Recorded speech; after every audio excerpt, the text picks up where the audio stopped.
we just have a few minutes remaining, but a question from one of our attendees, and I want to see if each of you can just give brief thoughts on this. We'll start with David, then Carol, and then Liang. But one of our attendees wanting to know, in the field of life sciences, how can companies defend themselves against challenges to their claims of innovation? Are there proactive measures they could take to mitigate the risk of facing antitrust scrutiny? David, do you want to start with that, and then we'll move on?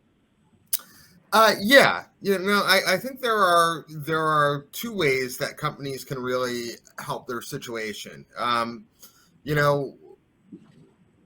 One is, the thing itself, valuable innovation. That the stronger the innovation, meaning is it a meaningful discovery, something that's original, something that's really adding value. But it's always going to be the case, I think, that stronger, better innovation is going to stand up compared to weaker and more trivial innovation. But the other piece, and particularly kind of what can a company do,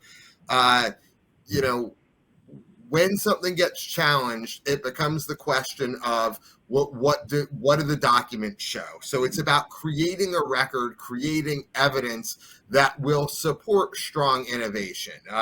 It really is this question of, when people shake you down, what will they see and what will that tell them? And I guess what goes along with that is having collaborative counsel. Essentially thinking about these issues, not when you get challenged years down the road, but throughout the process, so that you can take those steps along the way. Excellent, David. Thank you so much. Carol, your thoughts on that?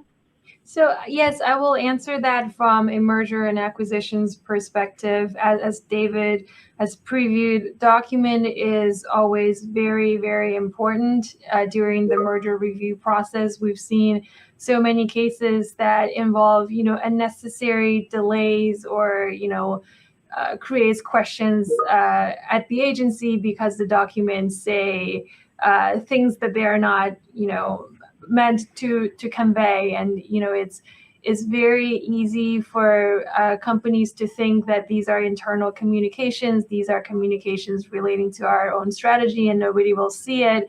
But the reality is, during a merger review, when you're doing a transaction, these documents do get reviewed by the agencies. So document creation is very important. And when you're creating deal documents involving counsel, having them reviewed by counsel prior to finalizing and sharing is very important.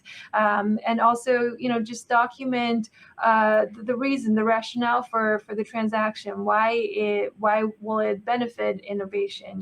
Your company might need more capital, more resource, and documenting that and showing to the agencies how the transaction will allow the companies to bring more innovation and more benefits to the market, as opposed to eliminating it.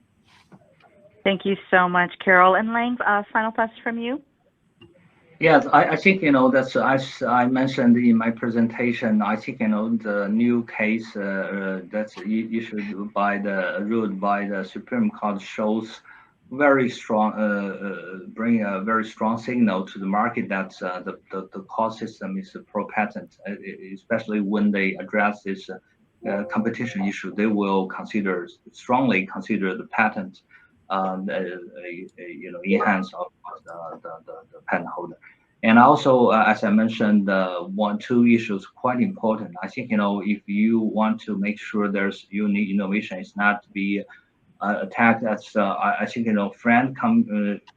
essential patent friend commitment, and also a good faith negotiation seems that quite highlighted by the guidelines, and should be pay more attention.